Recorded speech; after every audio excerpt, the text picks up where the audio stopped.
বিখ্যাত পুরান ঢাকার তেহারি খেতে পছন্দ করে না এমন মানুষ খুঁজে পাওয়া যাবে না। আর এই তেহারিটা কিন্তু খুবই অল্প উপকরণে এবং খুবই অল্প মশলায় তৈরি হয়ে যায়। সাধারণত বিরিয়ানি তৈরিতে অনেক ধরনের মশলার ব্যবহার হয়, আর তেহারি খুবই অল্প মশলায় তৈরি করা হয়। দুইটির স্বাদ দুই রকমের হয়ে থাকে। আজকে খুব সহজে পুরান ঢাকার বিফ তেহারি রান্না করে দেখাবো। তেহারি তৈরি করার জন্য এখানে লাগছে হাড় ছাড়া গরুর মাংস, আর অবশ্যই চর্বি সহ মাংসটা নেওয়ার চেষ্টা করবেন। আমি এখানে 800 গ্রামের মতো চর্বি সহ গরুর মাংস নিয়েছি, আর মাংসগুলো ছোট টুকরো করে কেটে ধুয়ে পানি ঝরিয়ে নিয়েছি। এবার একটি পাত্রের মধ্যে মেজারমেন্ট কাপের 2 কাপ পোলাওর চাল নিয়েছি। এখানে আমি চিনির গুঁড়া পোলাও চালটা ব্যবহার করেছি। এবার এই চালটাকে আমি 1 ঘন্টার জন্য পানিতে ভিজিয়ে রাখবো। আপনাদের হাতে কম সময় থাকলে সেই ক্ষেত্রে 20 থেকে 30 মিনিটের জন্য চালটাকে ভিজিয়ে রাখবেন। এরপর চালটাকে ভালো মতো ধুয়ে পরিষ্কার করে পানি ঝরিয়ে নিতে হবে। এইদিকে তেহারি তৈরি করার জন্য একটা মশলা তৈরি করে নিব। একটি ব্লেন্ডারের জারের মধ্যে 2 টুকরো দারচিনি, 6টি ছোট এলাচ, 3টি লবঙ্গ, ছোট 1 টুকরো জয়ফল, আমি আস্ত একটি জয়ফল থেকে কিছুটা অংশ ভেঙে নিয়েছি, আর 3 পাপড়ি জয়ত্রী, 20 থেকে 25টি কালো গোলমরিচ দিয়ে ভালো মতো মিহি ব্লেন্ড করে নিব। আপনারা চাইলে এটা শিলপাটাও গুঁড়া করে নিতে পারেন। মশলাটা গুঁড়া করা হয়ে গেছে, একটা সাইডে রেখে দিব। চুলায় একটা প্যান বসিয়ে দিয়েছি, আর এখানে আমি 3 টেবিল চামচ পরিমাণে রান্নার রেগুলার তেল দিয়ে দিলাম। তেলের পরিমাণটা একটু কম দিতে হবে, যেহেতু মাংসের মধ্যে চর্বি আছে। তেলটা গরম করে এখানে আমি 1 কাপ পেঁয়াজ কুচি দিয়ে অনবরত নেড়ে চেড়ে গোল্ডেন ব্রাউন কালার করে ভেজে নিব। পেঁয়াজগুলো যখন গোল্ডেন ব্রাউন কালার হয়ে যাবে, এই পর্যায়ে 2 টেবিল চামচ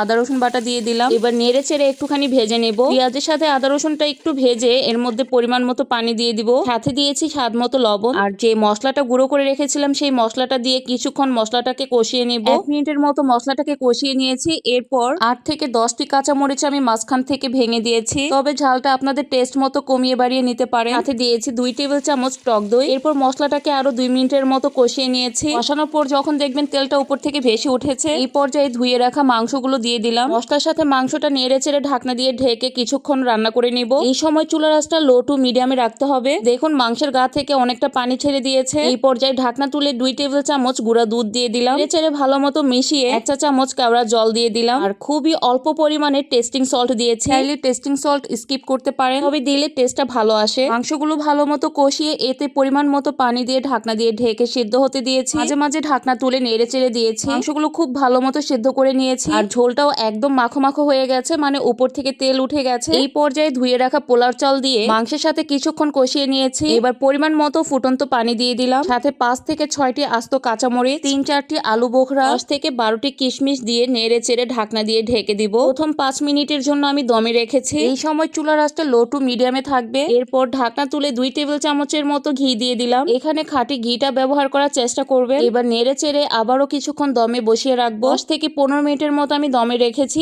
আর এর মাঝে 2-1 বার নেড়ে চেড়ে দিয়েছি। এই সময় চুলার আঁচটা অবশ্যই লোতে রাখতে হবে। 15 মিনিট পর দেখেন একদম ঝরঝরে তেহারি হয়ে গেছে। এত অল্প উপকরণে এত মজার তেহারি যে তৈরি করা যায়, এটি না খাওয়া পর্যন্ত বিশ্বাসই করতে পারবেন না। সবাই একবার হলেও বাসায় এইভাবে ট্রাই করতে পারে। অসম্ভব মজার এই তেহারিটা পুরান ঢাকার তেহারির থেকে কোনো অংশে কম নয়, এক কথায় অসাধারণ।